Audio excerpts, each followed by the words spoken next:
Hello, everybody, and welcome back. You may remember us. I hope you guys do. We are the PML Wrestling Show, sir. The PML Crew. We are back. A little bit of a longer layoff than usual. That is my fault, but also thank you for being so kind. Hey, life is hectic. You're right. And that's an understatement. Agreed. We are the PML Crew. Rich Lopez, Homeboy Malloy, Robert Price is always with us.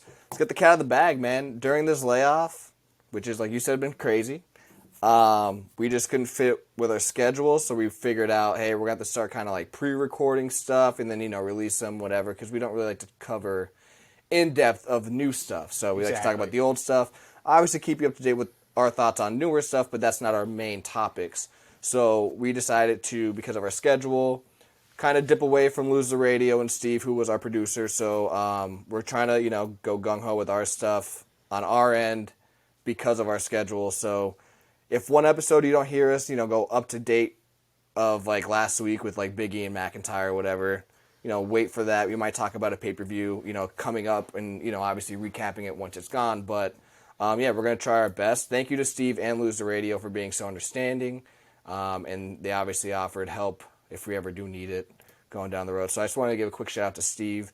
Thank you, and Lose the Radio. And if you guys ever want to listen to other podcasts outside of ours, definitely look into Lose the Radio, facebook.com/Lose the Radio.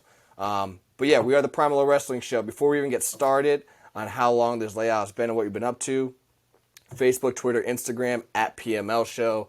You're going to be able to listen to this on SoundCloud, Apple Podcasts, iHeartRadio, all, wherever you get your podcasts on. And then if you ever are interested in the videos, we will have YouTube up every Friday, same as the podcast. So, all that intro out the way. How the hell have you been, man? It's been a couple weeks. I mean, we always keep in touch. Yeah, at least twice a week. But in regards to either wrestling consumption or what have you been watching? Because, I mean, for me, I've been watching Disney Junior and Universal Kids like it's nobody's business. How have you been, man? Dude, I've been good, man. Had a little one right before. Yeah, that's right, yeah. Right after we took our hiatus. So Mackenzie's going to be 4 months. She's getting big, man. She was big to begin with. So we got that going on. So that's cool. A lot of different things. Watching wrestling, trying to become a brewer, making some beer. Dude, getting them gains. Oh, always love the gains, when I of course. can, of course. Just hanging out and living life. That's good, brother. man. Yeah, you showed me a video or not a video, a picture of you brewing beer. I'm like, dude, you're just trying to do it all. Yeah, dude, I got a lot on the bucket list and just try to cross off what I can when I have time to do it. No, that's awesome. I mean, I definitely do want to try. At least just give me a sip. Pour a little bit into like a half shot glass or whatever, and then definitely let me get a little taste of that because I know that's always been one of your like passions. I know you like wrestling and weightlifting and beer. Like that's kind of like your things. So no, I'm happy that you're doing that. That's good, man. You still in The Sopranos? Like I'm trying to think outside wrestling stuff. Oh, real dude, quick, yeah. Always crushing episodes of The Sopranos when I can. I've been watching Money Heist on Netflix. Very good show. Bro, I'm already December's last part. I just got my sister to finish it. She finished it in a week. That's crazy. Because she likes Squid Game.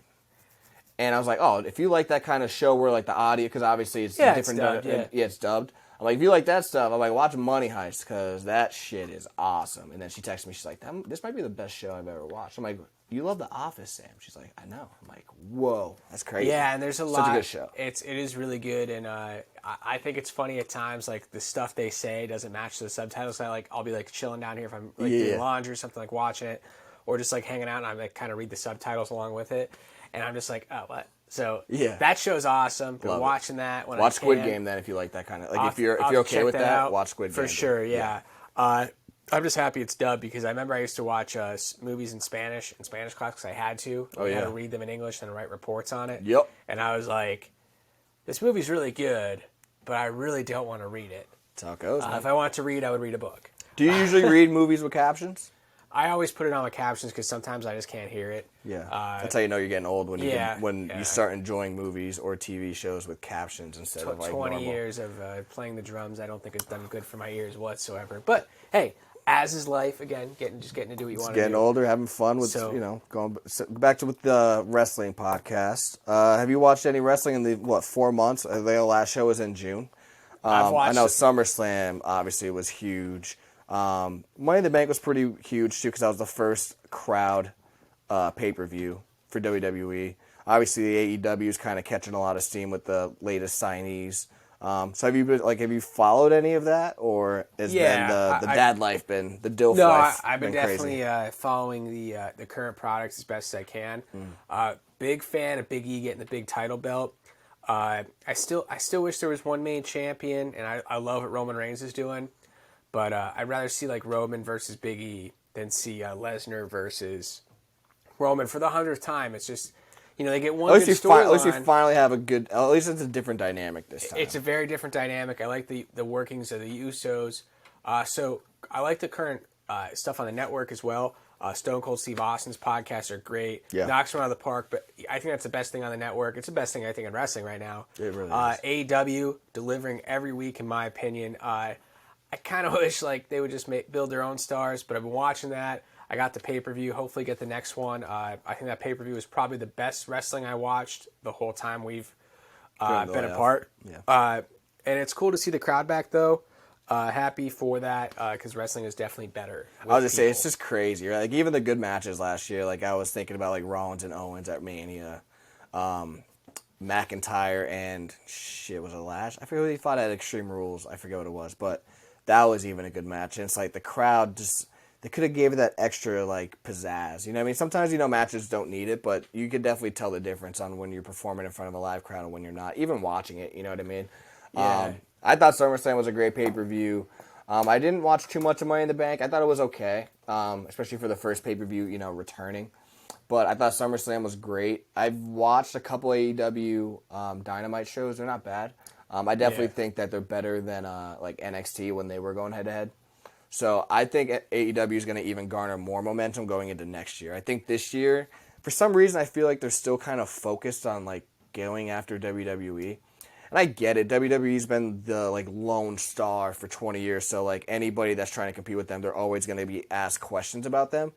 But I feel like no matter what, you're always hearing, yeah, we're going to beat WWE or this about WWE. And like every CM Punk interview, it's something about WWE still. And something that Jericho says is, no matter, you could say 90% AEW, but then there's that 10% WWE. And I'm like, once you guys just go 100% AEW, I think you're better off. Yeah, because now we're on your own product, man. It's what it is. Like you're now like the wrestling landscape in regards to like putting out your own content. It's like artists. Like you could be an independent artist, and it's so much easier now.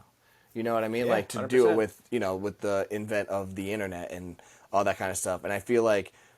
Yeah, Impact obviously is not what it was, but like I always think of like if TNA in the mid 2000s to late 2000s or mid single like 2000 to 2010, I should say, like if they had what the internet is now, they would be like AEW, maybe even a little bit better.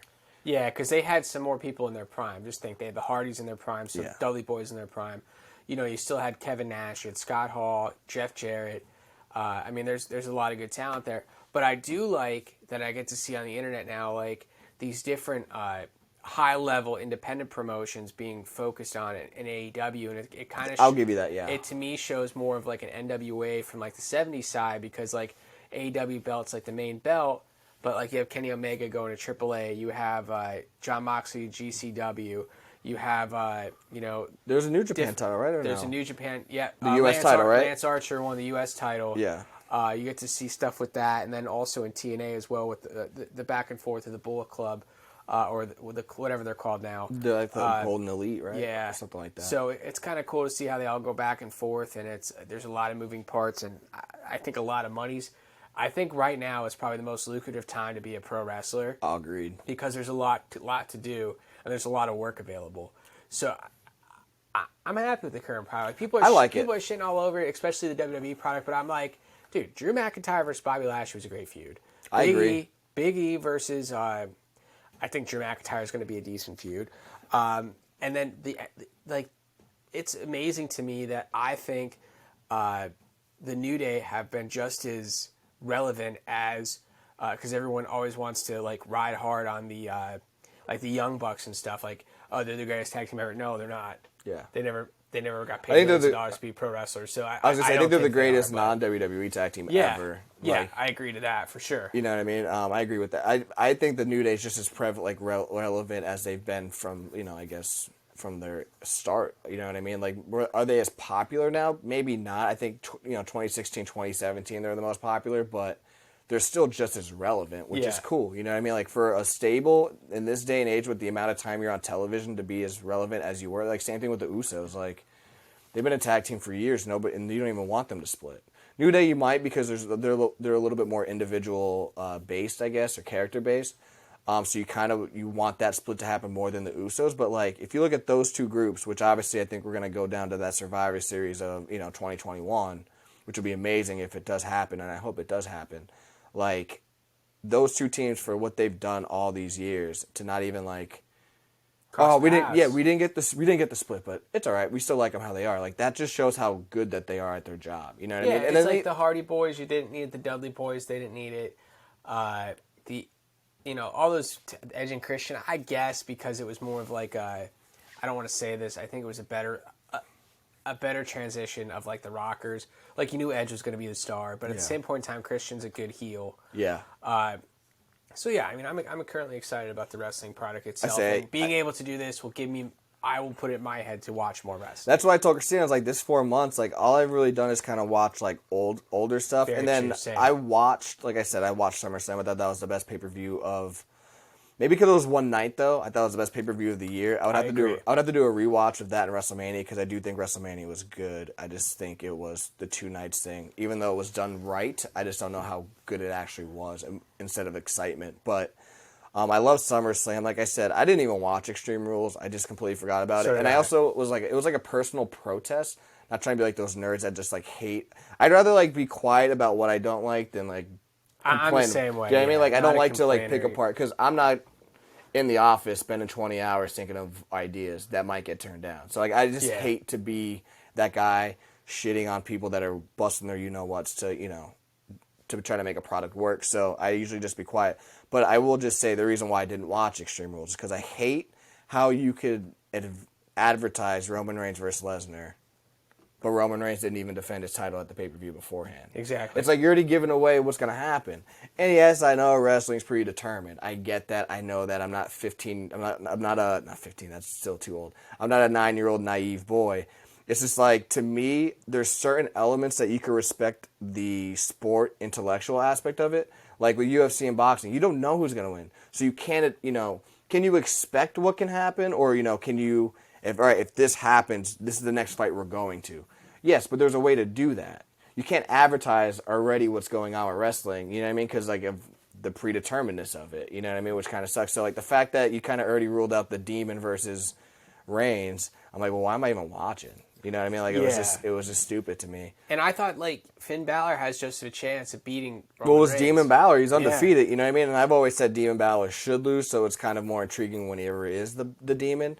Because outside of the face paint, it's like, all right, well, if he's undefeated, like, why are you watching? You know what I mean? Or, like, the body paint. So it's like, I'm glad he lost, so maybe the next time he ever does come back as Demon Balor, if he ever does, if it's against a good opponent, you actually don't know who's going to win now. So I'm actually glad he lost. But, like, to me, it's just like, it just defies logic of booking. You know what I mean? Like, you're already booking 2 pay-per-views out, but you're skipping one. I don't know. It's just weird. So that was like my little personal protest instead of like complaining about it. And that's what I'm going to try to focus on now, like, too, with our show. It's just like, I want to focus on the good. Maybe mention the bad, but not nitpick the bad, because again, I'm not. But what would you think would be better? Not, because I always think too, especially like in times where you're just like, oh, like you think something sucks, and you shouldn't be that type of person who's like, your idea is stupid. Yeah. Well, tell me why my idea is stupid. Exactly. So, like, for instance, if I would book, I probably would have booked it differently to have that Lesnar Roman Reigns thing, because what we're gonna have not them fight for the title. Yeah. Because I don't think Brock Lesnar care. Like, Brock Lesnar wants to be a champion. Exactly. He doesn't care. Like, he's a prize fighter. Yeah. So that's exactly what it has to be. No, I completely agree with you. But to go to our next section, and before I ask you this question, I think we have to have a shot, because how ridiculous it is. I gotta open this up too. So this might be my chaser. If you Might guys be a need a chaser. beer or Grab a beer. pour a drink, a vino, mixed drink. If you guys want that 24 ounces or just the 12 ounces or pale ale, anything like that, get your drinks, because we're gonna start off the show officially with. Oh wait, no, this question we might have to do another shot after that. But We'll start the show officially with this shot. I mean, after these shots, if I even know what I'm talking about after, I don't really usually do shots. What's your shot of choice? I do. I like Jim Beam oh whiskey. God. I prefer whiskey or Jameson with a little bit of pickle juice in it. Oh, that's not bad. But I do like bourbon on the rocks. A little bit of cherry juice. Cheers to the new beginnings. And here we go, brother. That was smooth. That was not smooth, bro. Fireball. I ain't doing no Jim Beam. Dude. So that's its old man bourbon. My question is to you: what do you think of the Undertaker show on the Netflix? Did not watch it. Did you? No, I just wanted to see what you think of the idea of it. I don't know. I mean, are you going to watch it?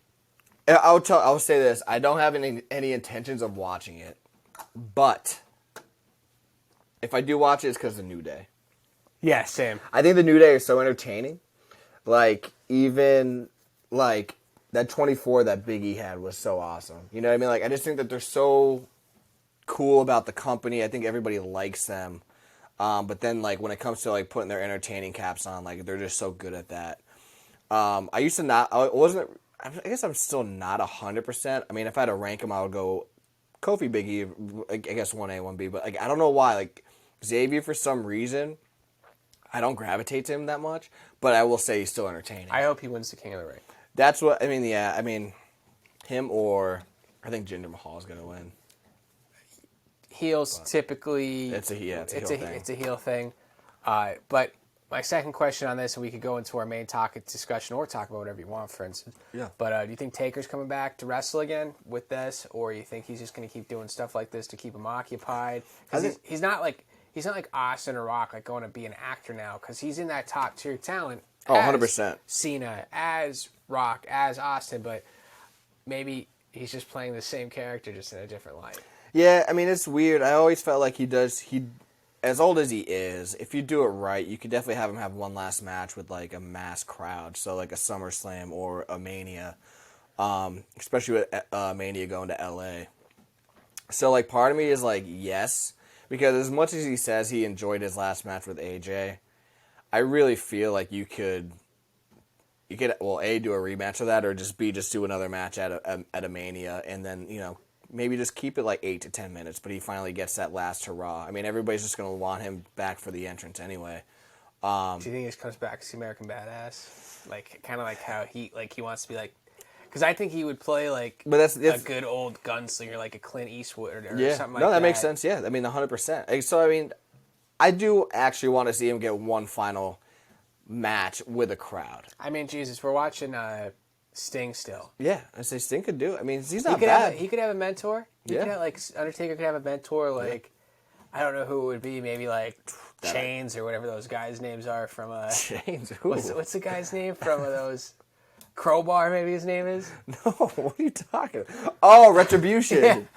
Yeah. Dude, when you said Crowbar, I could have sworn that was a name from a WCW guy. It probably was, honestly, because their gimmick's terrible. But oh, of course. But no, 100%. I would love to see him have a last match now. Is this like a thing for him to get back into like the pop culture world to maybe, you know, come back as something? I can see him doing a lot more pop culture stuff. I just think he's just an icon. Yeah. Like, I saw Tyson Fury Wilder. I didn't see the fight, sorry. But Fury in his weigh-in, he wore the Undertaker black hat, so Undertaker sent him a response on Twitter. So, like, he's just an icon in the pop culture world that, I guess if he ever comes back, I don't think people would say no. No. Yeah, but it also has to be the right opponent. You know what I mean? Like, you could even do the Cena-Undertaker rematch at L.A. You know what I mean? Just keep it, instead of, what was it, like 4 minutes, 30 seconds officially, you could do 8 minutes. You know what I mean? Or I think if you keep a Taker match, his last match, to like 10 to 12 minutes max, you're good. I think AJ Styles would be the best opponent because he can bump around for him still. Yeah, I agree with that. I mean, you could always do Rollins. Yeah. Because, I mean, if you do Rollins, you're pretty much doing, like, he fought everybody except, like, Austin and Rock at a Mania. But obviously he's had a great feud with Austin. Not so much The Rock, but do you think he's going to come back? No, but I think it would be cool. I would like to see it, but I don't think it'll happen. I think he's actually done. I think he's kind of like Kurt Angle. Excuse me. I think he could be. I think Kurt Angle wants to come back and does stuff like podcasting and go to wrestling events because he misses the atmosphere, but I think he knows his body can't handle it. Yeah, no, 100%. And also I think his wife might kill him for both parties because that's like Conrad Thompson asked Angle, he's like, how much money would it cost for you to wrestle Kenny Omega? He's like, $100 million.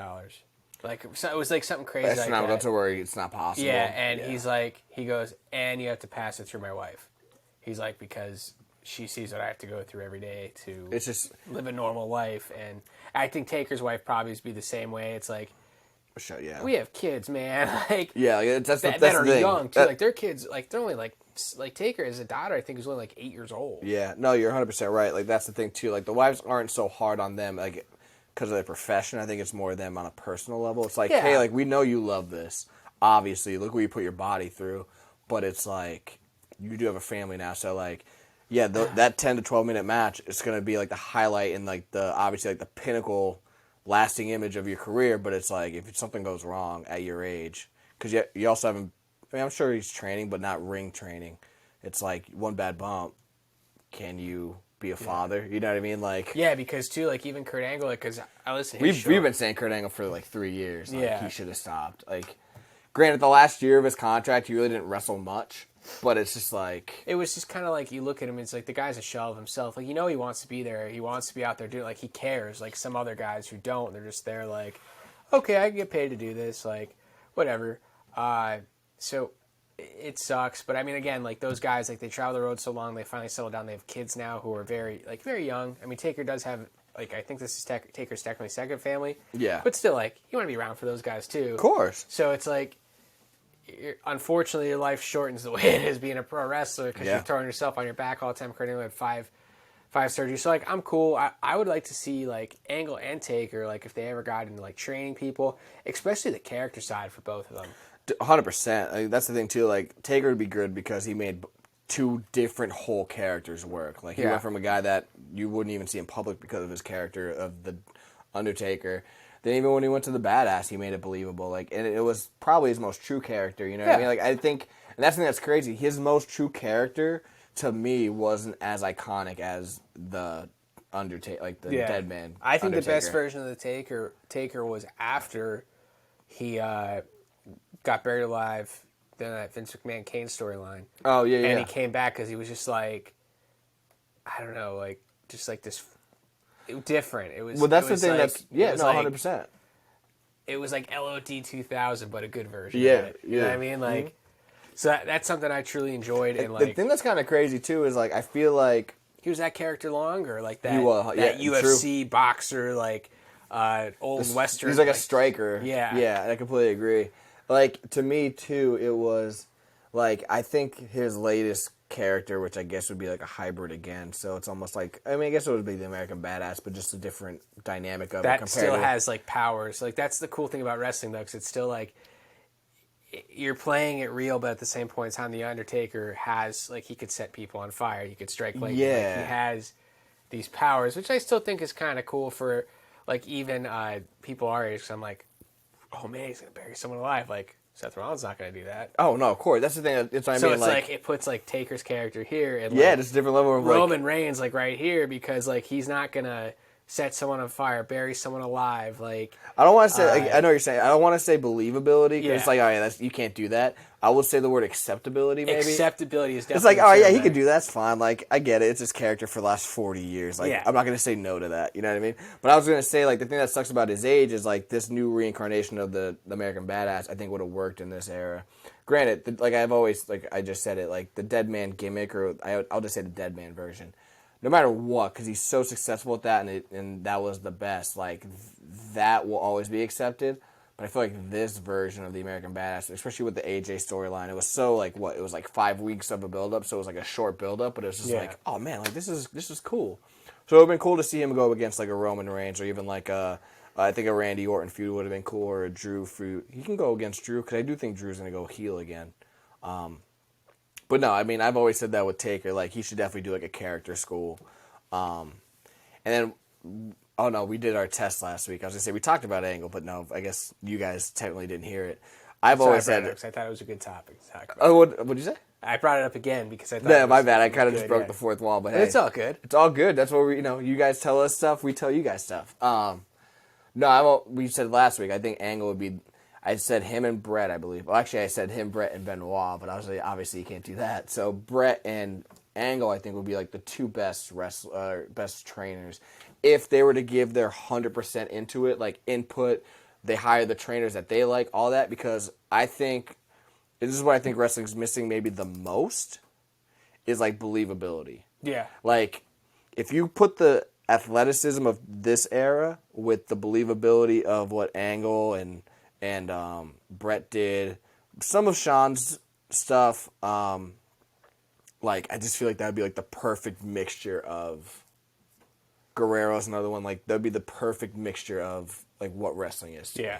Like, when you hit somebody, it looks real. Your holds, it looks real. Wrestling holds, they look real. You know, like all that kind of stuff. You're doing a German suplex, they're landing, it hurts. You're not doing a German suplex and then the opponent somehow lands on their knees to get ready for the next strike, and then and sometimes they might even counter. That makes no sense to me. You know what I mean? I don't know like, how you counter a German suplex. You're getting thrown to your back. Like, yeah, it's just insane. So I just think that if Angle were to ever do one, and even Brett, I mean, Brett had a stroke, so he probably can't move as much. Well, I guess Angle really can't move as much either, but like those two, they could definitely make great, like, I guess, trainers. I mean, like I said, with their mobility, can they actually go in the ring and do stuff? Probably not, but can they hire the trainers that they always like to wrestle with and all that kind of, that's not the kind of stuff that they wanted to work with?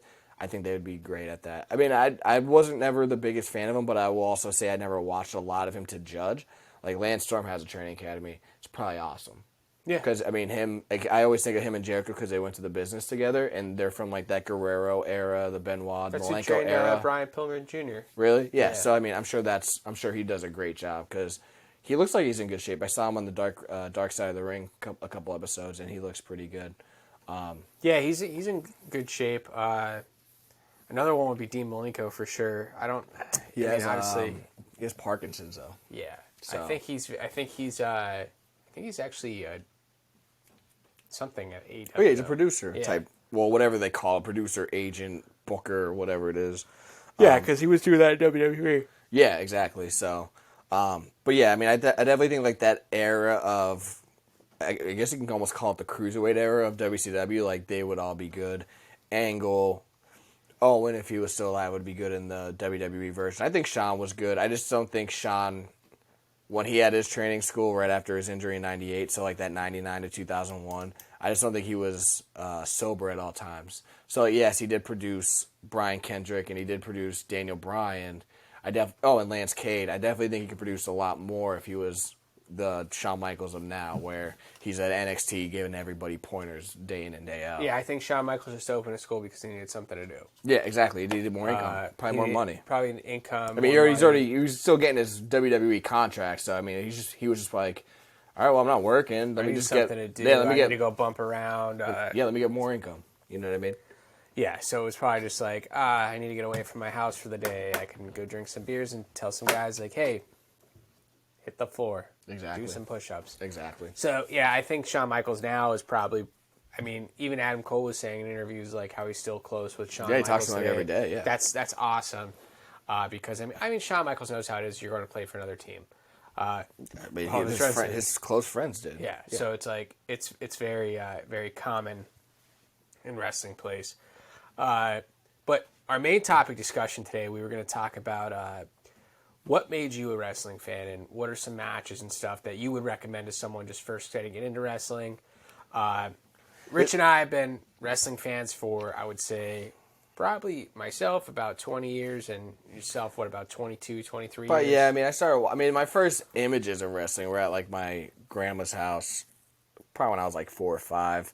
My actual first like matches or a glimpse of matches I remember seeing, I was like 6. It was so I remember the cage match right before WrestleMania 12 with Diesel and Brett because Undertaker comes through the ring.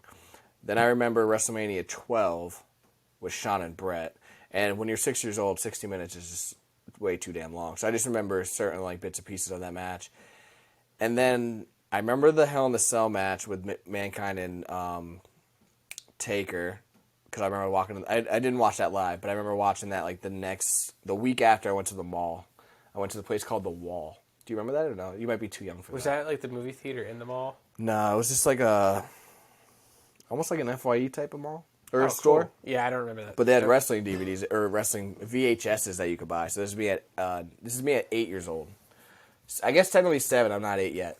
But I went to go buy WrestleMania 6 that day. That's how I remember the Hell in a Cell match on TV in the center, whatever you want to call them, like center stores or cubicle stores or whatever they are. A kiosk. Kiosk. There you go. I couldn't think of the word. Yes, it was one of those, and they had that on the TV. And I remember watching bits and pieces on like there because I'm like, yo, this is free. It's only a week out. You know what I mean? Like whatever. And then Attitude Era was a little dicey. You know, I was 8, 9 years old, so my parents were like, hey, you can watch up to a certain hour. You know what I mean? Because they, you know, that's how it went. But then I started watching like probably around 12, 13, like 2002, 2003, like. I guess the ending of the Attitude Era, like I remember the invasion of the Alliance, so that's like, you know, obviously mid-2001, but like at least month to month, obviously I couldn't get the pay-per-views, but 2002, 2003 I started watching.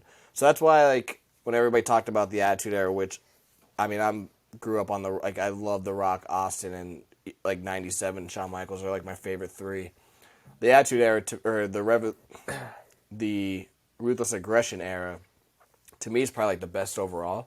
Because you got some remnants of that Attitude Era with Jericho and Triple H and Angle. And then obviously you had the newcomers of Lesnar, Cena, Batista, Orton.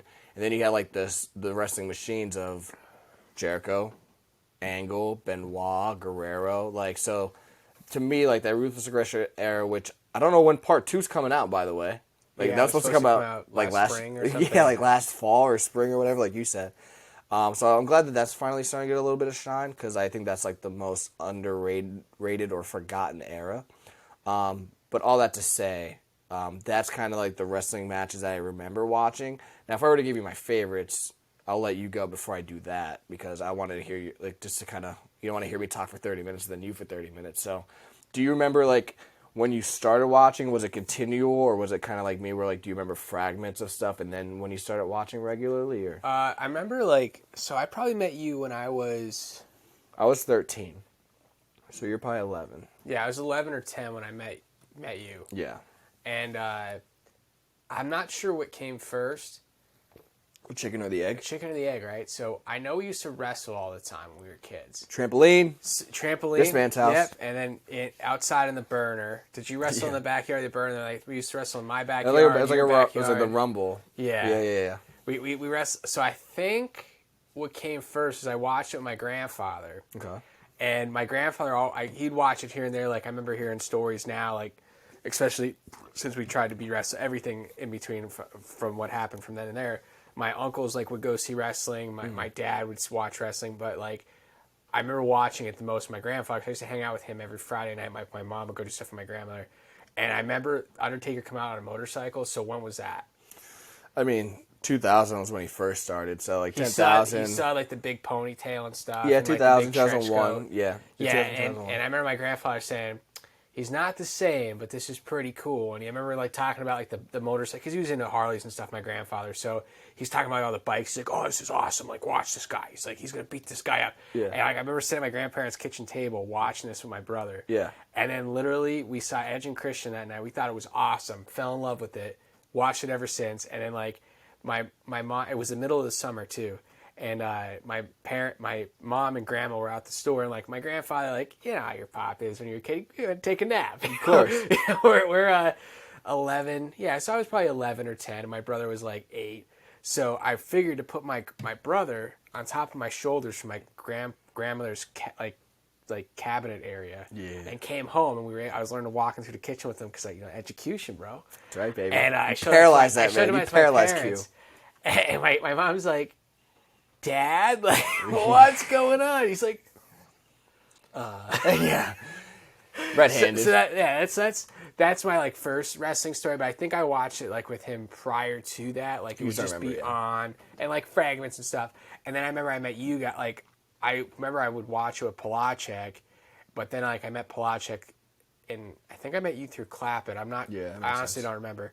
But then we used to play SmackDown that one summer, like every day down Palachek's house. We go in his pool and we play SmackDown, and then the infamous Tom the Tub character was made. So when you guys would talk about wrestling, I actually would go to Blockbuster on Saturday night and rent a wrestling pay-per-view. And I remember the first wrestling pay-per-view I ever rented was WrestleMania 15, Yeah, That's why you and Price love it so much. It was my first real exposure to wrestling besides like watching Raw and stuff. And again, parents, like even during 2002, 2001, my mom would be like, "What the hell are you watching? What? This isn't wrestling." Yeah. Like, cause like she's like, probably used to the 80s, like 70s even. Yeah, even like my dad came in, he's like, Why Sable's breasticles out? Exactly that. Or like Tori Wilson, like I remember that, oh yeah, with that whole storyline where she was like having the thing with Don Marie. My parents are like, "This is off for the night." Yeah. And like we go upstairs, we're like, "Can we watch South Park?" Yeah. No, like no, you're just go to bed. Just as bad. So that's my early, and then just watching it with like I remember coming up to your guys' house getting pay-per-views when I was like 11, 12. That was kind of like my into it, and then pretty much ever since then. I always try to make friends that were wrestling fans because I'd be like, if you don't like wrestling, I'm not going to really want to be. No, of course, like it's something. That's the thing I used to always like hate when. I mean, I guess you could still kind of hear it now. It's a little bit more obviously understood and accepted now, but it's like it's fake, right? It's like like I know it's fake, but it's like you watch soap operas, right? Like, are they real? No. Yeah. Okay, so like you have whatever you watch, whether it's documentaries, whatever. It's like I like this. I know it's fake. Well, I even hate using the word fake because obviously we did it. It's not fake. It hurts. It hurts your body. Like it's not fake. Like you're landing on your neck. You're landing on your back. Granted, the punches are held back, and that's the only thing that would be fake about it. Because if I were to really take a punch, I would be knocked out after like 2 or 3 straight punches. Because I was a baby face. Yeah. You're taking straight heat the whole time. So like, if I was to allow somebody to do that, I'd be knocked out. Seconds of the match. But like the suplexes, the body slams. I used to go over the top rope, like the DDTs, like they're all real. Like you're landing, you have to try to protect yourself, but if you don't protect yourself, that's where the realness comes in. The only thing that's the fake is, I don't want to say even landings because people will take that the wrong way, but it's like you're protecting your landings when you're doing that. It's creative athleticism. That's what it really is. Yes, exactly. I've always said it's just like it's a choreography. Yeah. You know what I mean? Like ballerinas, they're doing dances, but they're really on their toes, and they're really risking like breaking their ankles and their toes. You know what I mean? Like they're really doing that. Breakdancers are like when they do all certain moves, like they're really risking like dislocating their shoulders and elbows and all that. Like, and I think wrestling's a little bit more to the 10th degree of that because of the amount of times you're landing on your back and stuff like that. But I used to hate that. It's like, yeah, I know that. Like, I'm not that stupid or naive. Yeah. I'm not, and I'm also not like a diehard. It's just a hobby. Like I like sports. I like wrestling. I like food. Yeah. And I'll do the occasional drink. You know what I mean? Like, so it's just, I hate that question. But the one thing, because the reason why I say that is because Christine's brother, who he does it, but I say this also because he busts me on it because he used to like wrestling. And when I used to do it, he'd be like, it's fake, right? I'm like, dude, it's not fake. He's like, I know, I'm just messing with you. But like, my biggest thing, as I say to everyone, is it's still real to me. Goddamn. Well, yeah, that's from the skit. Yeah, damn it. God damn it. No, that's. I mean, I always know that from the skit, but I always like legit tell them it's not fake. Like I still feel like my groin hurts from wrestling, but like I'd be like, let me hit you with a clothesline quick, and you fall on the ground. I've always said, like, just land on the board. Like people don't realize it's 2x4s. Like just land on it. I mean, granted, your body gets used to it, but that's the point of it not being fake. Every ring is a sanctuary. That's true. Because I learned that the hard way. Exactly. And that's what I've always said. It's like your body gets used to it. That's the non-fake part. It's like if you think it's fake, land just one time and don't ever touch a ring ever again. If you don't ever want to do it, which I'm assuming most people don't want to do it. Sidebar. Because I talk about the sanctuary because one, they have a good product going on right now. They do. And two, their ring is very, very safe and comfortable. So I started my wrestling venture. My first match was in that ring. Yeah. Was your first match in that ring or was it in another ring? Well, I think it was there. Okay, yeah, because I remember. Did you think it was somewhere else? No, I thought you did something with JK or something first because. No, I went to West Virginia with him after, or Virginia. So how is it? Here's another question. I guess talking about our love, just an introduction of us and what we've experienced and what we like and everything else. This is still part of the sidebar before we go back to our conversation. Exactly, but it's almost the same thing. Of course. What did you think the first time you hit another mat besides the sanctuary mat? So the first time I felt the sanctuary, it was before we did the reconstructing of it. Remember when and it was really cold in there. Yeah, it was Keita and JK. They had a match or whatever. Keita was on the undercard. I think JK and Mike Mitchell was the main event. But after that, because you worked with them, we got in the ring. And he's like, you guys want to take a bump? And I'm like, yeah, like, why not? And he's like, let me give you a body slam. And they told you, like, you got to post, put your hand on my leg. Keita did this to me. Yeah. And this is, again, because if you remember when we were training, 6 months after we trained, that's when we did the ring. And it was still not to what it is now, unless they changed it. Obviously, we haven't wrestled in 2 years. 2 years or 3? We're old. That's about 2. All right, 2. So back then it was We just actually had boards. a match. Like, we wrestled 2. That's true. Yeah, 2 years ago. Book us. Yeah. Dad bod's coming back, baby. Well, no, you're Gaines. I'm the dad bod. Dude, I'm a dad bod too. I guess. Oh, all right, we're dad bod, beer gut. Come out drinking a beer, hitting a lawnmower with my New Balances on. Clean the fucking house. Bro. We just said for 2 weeks. We said for 2 weeks. No F words. No. I think it was just F words. Hopefully someone who listens to our show long enough and catches that. Because I thought that was funny. I apologize. Oh, no, I mean, listen, if it slips once here and there, that's good. But if it's like us off air with how we talk, we don't want that. No, because we won't be able to get any substance across. But anyway, how about no? Yeah, how about no? But so this is back when it was all 2x4s or 2x6s, whatever 2x6s I guess they are, and then the 1 inch of the wrestling mat. So it's not like it's foam, but it's a little bit thicker than memory foam. Dude, I took that bump. Dude, I remember just something. I don't know if I landed on my side because I obviously didn't know how to land yet, but something just shot up like halfway up my quad to like my ass cheek, and I was like, "Whoa!" Obviously, when you start training, I remember Christina remember this because we trained on the Sunday. Dude, I woke up. I did not call off, but I almost called off of work the next day because I could not move. I couldn't get out of bed. Yeah, same. And I was just like, this is insane. But obviously, it's just crazy how your body gets used to it. All that to say, that's why I hate when people are like, oh, it's fake. It's like, it's not. Your body just gets used to it. It's predetermined. Yes, I'm not letting somebody really punch me in the face. If I wanted to do that, I would do boxing or UFC. But if I'm taking, and like I said, I was a baby face, and you know me, I used to love to sell. If I'm taking that German, dude, I'm going high on my back and I'm flailing. Yeah. But again, you have to also learn how to do that.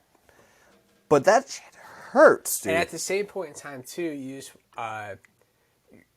go ahead and throw yourself on the ground. Yeah. You have to have, I think, a little bit in your head, because like if you get hit, you could fall. Yeah. And your body knows, your brain knows, like to fall a certain way, like to pad yourself or to like even like clench your muscles in your back.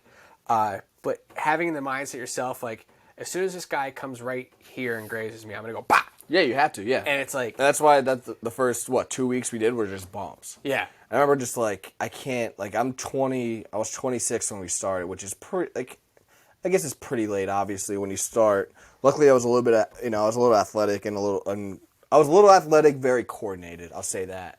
So, like, I was able to like do everything pretty quickly. I must have took 1,000 bumps. But I mean, that's what I was gonna say. I took a lot of bumps, terrible. but I was just like, I don't like doing this for training anymore. Like after it was like 4 weeks, I was like, I'd rather just save all my bumps. I remember Edge actually talking about this on the Edge and Christian podcast. He's just like. He's like, you're 6 months in, you're taking all these bumps. It's just like, can we just save these for the show? Which is what I started thinking about. Obviously, when you're 20, 21, 22, granted, it's only a 4-year difference, you're just thinking so much less. And, like, you're just so, like, I don't want to say careless, but, like, you're just so, like, oh, like, I'm invincible. You know what I mean? It's just, like, that kind of stuff. But, like, when you're 26 and, like, I can't even people, like, DDP started when he was 30. I don't know how.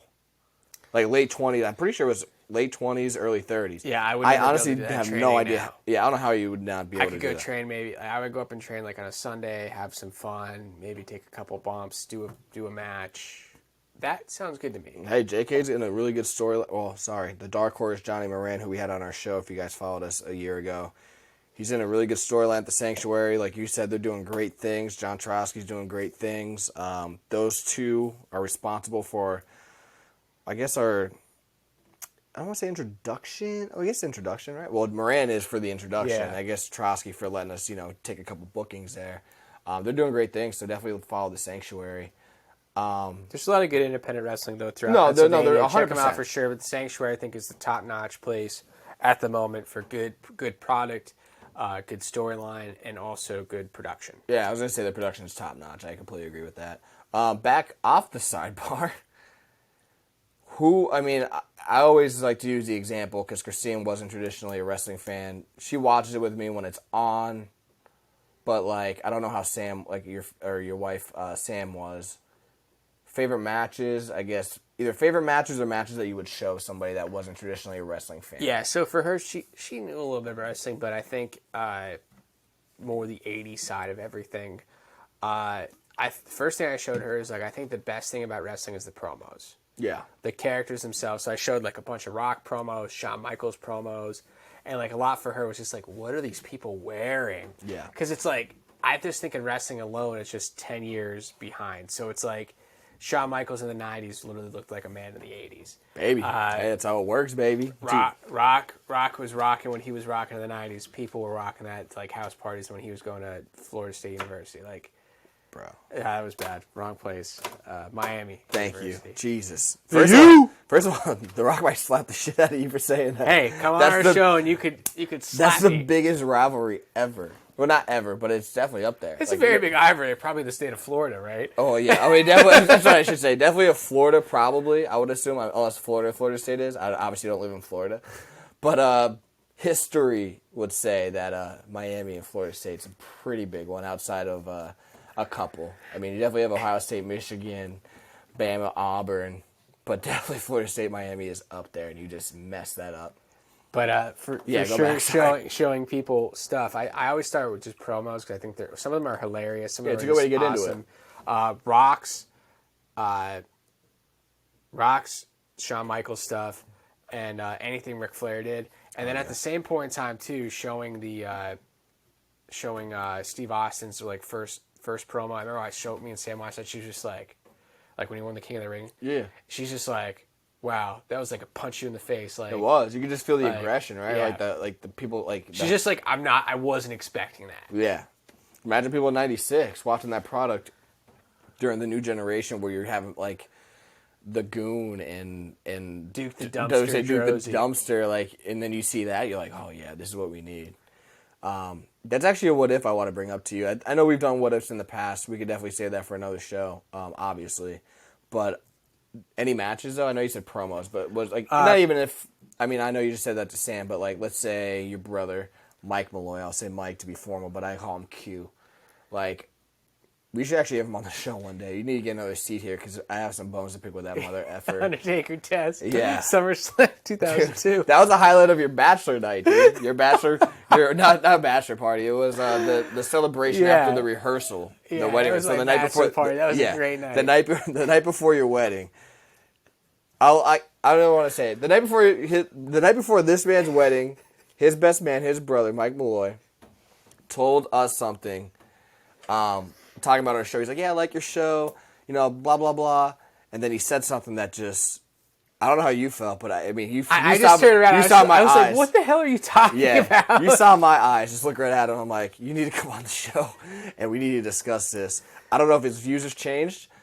I hope it did, but anyway, I don't want to spoil it for him because I want his. Yeah, I want his story to to tell. We'll get another seat. We'll do it up. Even if we have to have a couch session, we'll we can put a camera on him and do that. Yeah, but either way, he said something that was crazy. It was nothing like absurd. It was just he thought this one pay-per-view was good, which is universally accepted as a good pay-per-view. But then he said this one match was the best match on the pay-per-view, and then when you guys know the pay-per-view and you guys hear the match, that's where my eyes were like, what? And then I was like, the next hour of this man's rehearsal night was just like, you need to explain to me. But he did. And he did. And then I think as he was explaining it to me, he kind of backed off, but I don't know if it was like fear, because I was just like, I don't. You were like, it's your opinion. And I don't know if it was from the sun. It was probably from the sun, the booze. It was long. It was a long rehearsal. It was excitement for the next day. It was a lot of alcohol because we obviously were partying. But I was just like, you need to explain this to me. And then he did. And then he kind of backed off. But I don't know if it was like him persuading himself or me saying like, yo, catch your effing statements right now because you make no sense. But it's an opinion. We always joke about it still to this day. So that was, 2 years ago? So, yeah, he will come on a show to tell his case and see if it changed. And if not, hey, it's his opinion. That's why we want you guys to chime in on what, you guys want to hear, what topics you want us to cover, all that kind of stuff, because I mean, you could either, come on the show. You could just send us some stuff on, social media or through Gmail if you want to be less, less public and more private. But yeah, we definitely want to get a lot of more, fan interaction to cover different topics and, rank 'ems or book this pay-per-view character, like we did the 10 things right before we stopped on the hiatus. We did like Kurt Angle, Daniel Bryan, Batista, Randy Orton. We did like 10 things about them, like 2 matches, 2 title wins that you might not remember and all that kind of stuff. So we definitely want to do that, continue going through that because we enjoy it. But enough with the promo. I guess we'll kind of wrap this up. Well, actually, we'll do 2 more things real quick. Favorite matches? So, favorite matches I would show someone. And that you like. So give like 3 and 3. Or 2 and 2. Like do whatever 2 comes to and your 2. mind. Whatever comes to your mind. Because I don't know what will come to my mind. Coming to mind is definitely HBK versus Triple H Street Fight SummerSlam 2002. That's also one of my favorite matches. And also Bret Hart versus Steve Austin WrestleMania 13. They're my 2 favorite matches, but at the same point in time, if I want to introduce someone to wrestling, and this is probably my favorite concept and match of all time, is Royal Rumble 1992. Flair going in at the beginning, that's so and crazy. doing it all. That's so crazy. We went because I think that's the pinnacle of Ric Flair's career, in my opinion. That's the best thing he ever did, to show that he is the man and he could beat any man to be the man. Damn, dude, you got me all hyped for Ric Flair, dude. Yeah, because he's the greatest wrestler of all time, but that's besides the point. That is besides the point, but that's crazy. You got me amped, dude. You're talking with some conviction right now. Yeah. I was gonna say, like, we went a little. I mean, that's the thing too. Like, we're doing no time limit, so one show might be like hour 15, next show might be 52, 57, hour 20. So I don't even know where we're at right now, obviously. But whenever we feel it's over, we'll end it. When it dies, it dies. It dies. But I was gonna say, like, what's your favorite? I know obviously you gave me your matches, like, overall, and then ones you would show. I guess I'll just say mine real quick. I love the Austin Bret Hart. Obviously, did you even write that down? Yeah. Oh, you did. Dude, oh my god. I can't read anything. Chicken scratch, brother. Dude's insane. You have like that doctor's writing. That's official. Yeah. I always say Brett, Shawn, Taker, Taker, Shawn Michaels at 25, Steamboat, Savage, 3. Those are like my 3. And that's even. And I guess to show somebody, I always go with the Mick Foley route. You have to, yeah, man. dude. I always do. So like, even if I want to go graphic, I'm going I Quit match because of the chair shots. Or I'm going the Hell in a Cell match. If I want to go like actual match to tell a story, I'm going Mind Games with Shawn Michaels because it's actually not that graphic. It's physical, but it tells a great story because it's like Shawn Michaels, a pretty boy, who's just all of a sudden brutal. Mick Foley takes it, almost wins the title. Shawn Michaels comes back, blah blah blah. You know how the wrestling match storytelling goes. But I just love that dynamic in that match. So I just go Mick Foley. You could even go Street Fight if you want to go graphic with Triple H. Like, it's just. Possibilities are endless with Mick Foley. But I was actually going to say, what's your favorite like incarnation of, I was going to say Rumble. I was going to say Survivor Series match, if you remember any. I was going to say Hell in a Cell match, and then a casket, or a ladder match, if you remember. If you need to jot that down. I know I threw What was that again? Hell in a Cell. Yep. Look at that scratch. Ladder. Ladder, okay. Rumble. We already gave me Rumble, though. 92. Yeah. Was that it? Give me a casket match on that. Casket, okay. Jot that down. Put that on the menu. Put it on a menu. Save it for this week or next time? No, we'll do it right now. All right. And then then there's one more last question, and then we can kind of wrap up the show. And again, real quick, let us know if you want to start thinking that you could do that. Let us know your thoughts, definitely, on any of these favorite matches you'd want to show somebody, your favorite matches overall, your favorite stipulations for the ones I just listed, Hell in a Cell, Rumble, Ladder, Casket. Like I said, we just want to interact with you guys because, we know wrestling it's a good interest talking point for a lot of people that obviously follow it. So, the more you guys talk, the more we want to cover and obviously talk about it. So definitely do that at PML Show. That's Facebook, Twitter, and Instagram. And then you can listen to us on Spotify, Apple Podcasts, iHeartRadio. And then you can, obviously, if you want to watch us, see that beautiful face right there on the YouTube. And we're debuting every Friday, new episodes.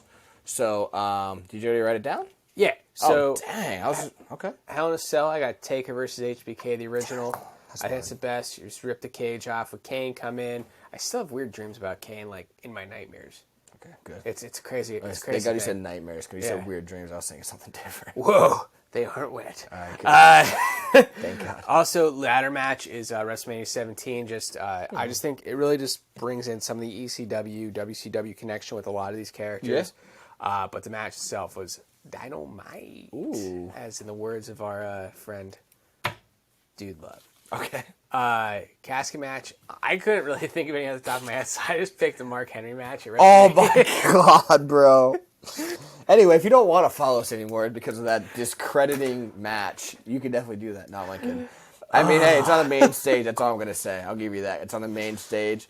Unfortunately, if you were to pick a casket match to put on a WrestleMania card, Not that one. Pretty sure you would have picked that one. But that's fine. I'm not gonna make fun of you for that.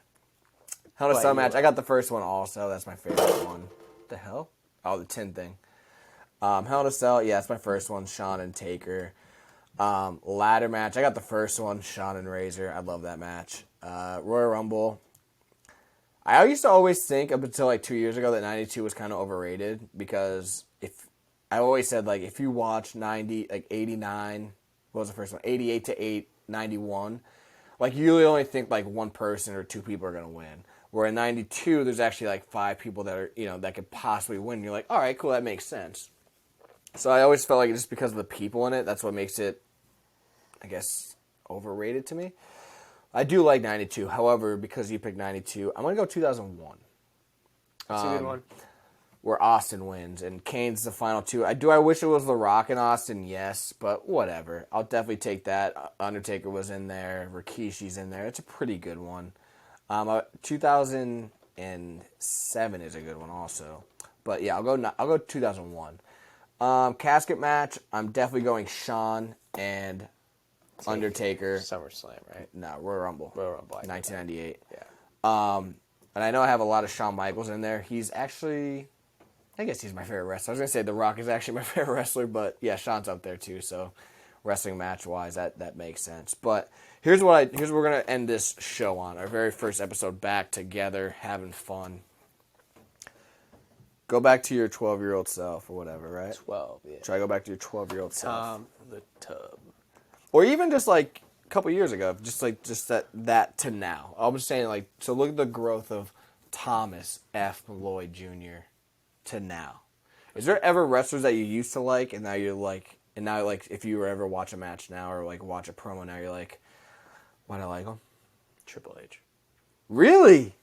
What, dude? I would have never guessed Triple H. I just the last year, I guess I got burned out on Triple H matches. Dude, it has to be like. If anybody's watched our show from the start, dude, like, Triple H is your boy, dude. And it's like, I would have never guessed that. I guess because I don't know.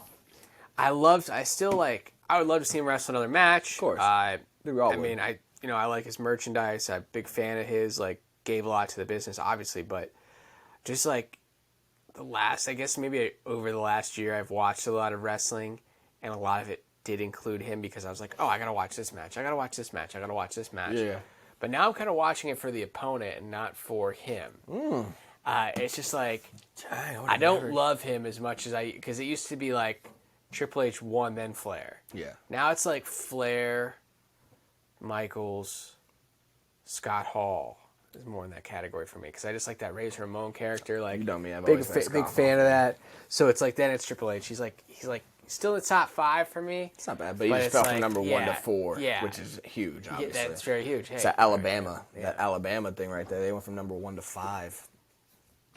Sorry, I have no idea what you're talking about. Just sport update, little Alabama football, that is. Sorry. Or Sooner. No, that's the Oklahoma people. Facts. Roll Tide is Bama. Roll Tide, there you go. There you go, buddy. I would have never guessed Triple H. Dude, that's insane. For me, it's actually like Warrior.